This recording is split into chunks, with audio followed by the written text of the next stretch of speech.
Perkenalkan, saya Mega Merliana dari Prodi Pendidikan Ekonomi Universitas Pancasakti Bekasi. Video ini dibuat untuk melaksanakan tugas ujian akhir semester mata kuliah perpajakan. Nomor 1, sebutkan 3 syarat apa saja dalam penyelenggaraan pencatatan atau pembukuan dalam pajak. Yang pertama, pencatatan harus menggambarkan antara lain peredaran atau penerimaan bruto atau jumlah penghasilan bruto yang diterima atau yang diperoleh. Yang kedua, bagi wajib pajak yang mempunyai lebih dari satu jenis usaha, pencatatannya harus menggambarkan secara jelas untuk masing-masing jenis usaha atau tempat yang bersangkutan. Yang ketiga, selain kewajiban untuk menyelenggarakan pencatatan, wajib pajak orang pribadi harus menyelenggarakan pencatatan atas harta dan kewajiban. Soal nomor 2 yaitu sebutkan beberapa jenis pajak yang masuk dalam kategori penyetoran pajak dengan waktu penyetoran yang ditentukan. Buat tabelnya maksimal 4 jenis pajak yang Anda ketahui. Yang pertama ada jenis pajak PPh pasal 4, setor sendiri, batas pembayarannya paling lambat tanggal 15 bulan berikutnya, batas pelaporannya tanggal 20 bulan berikutnya.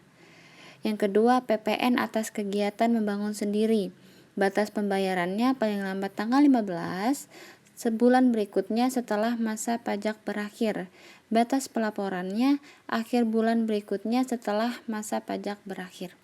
Yang ketiga, PPh pasal 22 pemungutan oleh bendaharawan. Batas pembayarannya paling lambat hari yang sama dengan pembayaran atas penyerahan barang. Batas pelaporannya 14 hari setelah masa pajak berakhir. Yang keempat, PPh pasal 22 impor setor sendiri yang dilunasi bersamaan dengan bea masuk PPN, BM. Batas pembayarannya paling lambat yaitu saat penyelesaian dokumen PIB. Soal nomor 3 adalah pajak penghasilan dikenakan atas subjek pajak.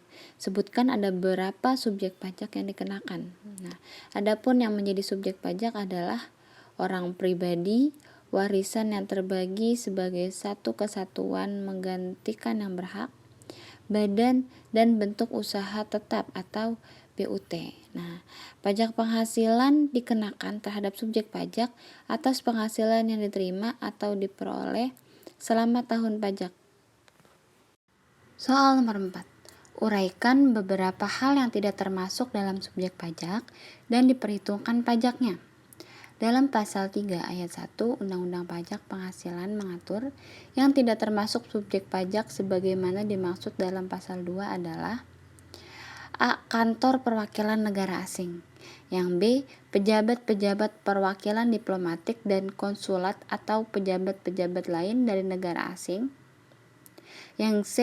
Organisasi-organisasi internasional dengan syarat Indonesia menjadi anggota organisasi tersebut, tidak menjalankan usaha atau kegiatan lain untuk memperoleh penghasilan dari Indonesia selain memberikan pinjaman kepada pemerintah yang dananya berasal dari iuran para anggota. Yang D.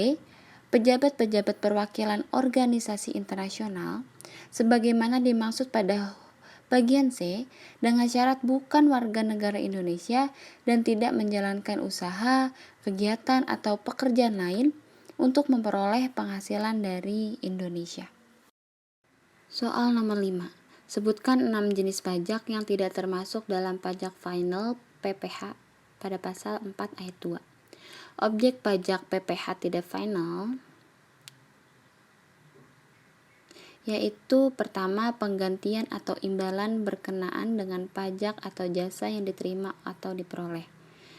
Hadiah dari pekerjaan atau kegiatan dan penghargaan, laba usaha, keuntungan karena penjualan atau karena pengalihan harta, penerimaan kembali pembayaran pajak yang dibebankan sebagai biaya dan pembayaran tambahan pengembalian pajak, bunga termasuk premium, diskonto, dan imbal. Soal terakhir, sebutkan 3 pengurangan pajak yang tidak diperkenankan. Pengurangan yang tidak diperkenankan. Yang pertama, pembagian laba dengan nama dan dalam bentuk apapun seperti dividen, termasuk dividen yang dibayarkan oleh perusahaan asuransi kepada pemegang polis dan pembagian sisa hasil usaha koperasi. Yang kedua, biaya yang dibebankan atau dikeluarkan untuk kepentingan pribadi pemegang saham, sekutu atau anggota. Yang ketiga, pembentukan atau pemupukan dana cadangan, kecuali cadangan piutang tak tertagih, cadangan untuk usaha asuransi termasuk cadangan bantuan sosial. Yang ketiga, cadangan penjaminan untuk lembaga penjaminan simpanan. Baik, sekian dari saya, kurang lebihnya saya mohon maaf.